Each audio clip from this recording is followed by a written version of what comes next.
Assalamualaikum warahmatullahi wabarakatuh dan selamat pagi kepada semua anak-anak murid Ustaz. Ustaz doakan agar kamu semua sentiasa berada dalam keadaan sihat selalu dan dijauhkan daripada sebarang penyakit, khususnya COVID-19 yang sedang melanda negara kita sekarang ni. Okey, kita sama-sama doakan agar kita semua dilindungi daripada wabak COVID-19. Okey, baiklah, pada hari ini Ustaz akan teruskan pengajaran Ustaz pada hari ini. Jadi pada hari ini kita akan belajar subjek Pendidikan Islam tahun 2. Okey, sebelum tu Ustaz nak kamu semua buka buku teks Pendidikan Islam tahun 2. Okey, boleh buka sekarang. Okey, kalau dah buka bagus, semua buka muka surat 103. Okey, kamu tengok, kamu baca sikit tajuk dia, tulis apa tu? Unit 2, iaitu tajuk dia apa? Nabi Muhammad sallallahu alaihi wasallam Al-Amin. Tajuk dia hari ni pasal sirah, iaitu menceritakan pasal Nabi Muhammad sallallahu alaihi wasallam, iaitu Nabi kita ini ialah Al-Amin. Al-Amin ni apa? Al-Amin ni adalah gelaran bagi Nabi kita. Apa maksud Al-Amin ni? Maksud Al-Amin ni ialah seorang yang sangat beramanah dalam melakukan segala apa yang dia lakukan. Nabi kita ni sangat amanah. Okey, kamu tengok gambar tu, postman kan? Postman tu tengah buat apa tu? Postman tu tengah menghantar surat kan? Kamu tengok muka 103 tu kan? Postman tu tengah menghantar surat. Postman ni dia amanah dalam menjalankan tugas dia. Cuba kamu bayangkan, postman ni tak amanah dalam melakukan kerja dia. Apa akan jadi? Surat tidak akan sampai kepada kita. Kan, betul tak? Kalau postman ni amanah dia, surat akan sampai dengan berjaya. Okey, baik. Ustaz akan bacakan satu hadis yang dekat sini. Awak cuma tengok sabda Nabi sallallahu alaihi wasallam, la imana liman la amanata lahu. Kan? Maksud dia apa? Maksud dia dia kata tidak sempurna iman sesiapa yang tidak beramanah. Maksud dia kat sini dia kata apa? Kalau kita tak amanah, kan, iman kita tidak akan sempurna. Maksud apa? Maksudnya iman kita tak lengkap lah kalau kita tidak amanah dalam melakukan apa yang kita lakukan. Hadis ini riwayat Ahmad. Okey, baik. Ustaz nak tanya kamu lah, apakah contoh-contoh sifat amanah dalam hidup kamu lah sebagai seorang pelajar, seorang murid? Contohnya kamu lah di rumah, ibu suruh buat kerja, kamu buat dengan amanah, tidak tipu-tipu, betul tak? Ibu suruh kamu pergi sekolah, belajar betul-betul, kamu belajar dengan bersungguh-sungguh, amanah dengan apa yang ibu dan ayah suruh. Itulah contoh dia. Okey, semua faham maksud amanah tu apa? Bagus, alhamdulillah. Okey, kita hendaklah sentiasa amanah dan jujur dalam hidup kita lah, supaya apa? Supaya kita ini sentiasa diberkati oleh Allah Subhanahu wa taala. Alhamdulillah. Baiklah semua murid-murid yang dikasihi, sekarang kita nak masuk pula kepada sifat amanah Nabi Muhammad sallallahu alaihi wasallam. Okey, baik. Semua buka muka surat 104. Okey, kalau dah buka bagus. Kamu tengok gambar dekat situ. Ada seorang murid sedang bercakap dengan gurunya. Dekat tangan dia ada apa tu? Mari kita sama-sama saksikan apa yang mereka bualkan.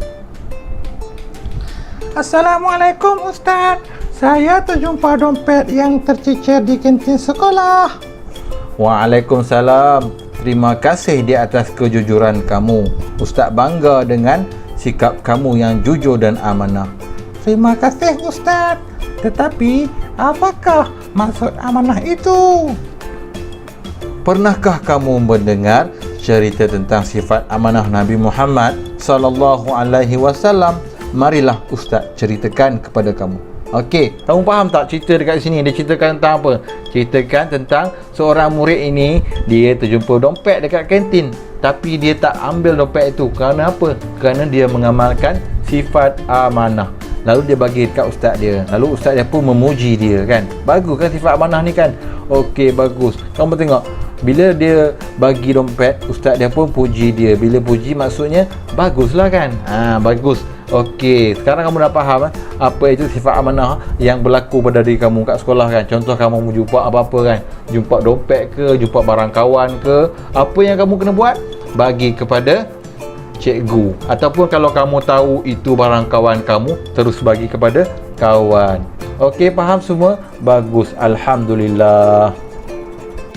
Baiklah semua murid-murid yang dikasihi, sekarang ustaz akan menceritakan kepada kamu tentang sifat amanah Nabi Muhammad sallallahu alaihi wasallam. Okey, baik, semua sekarang buka muka surat 105 Mari kita baca sama-sama kotak yang atas tu. Okey, selepas baca sekejap lagi ustaz akan terang kepada kamu. Okey, baiklah, mari kita mulakan baca sama-sama. Okey, kita mulakan sekarang. Nabi Muhammad sallallahu alaihi wasallam ialah seorang yang sangat amanah.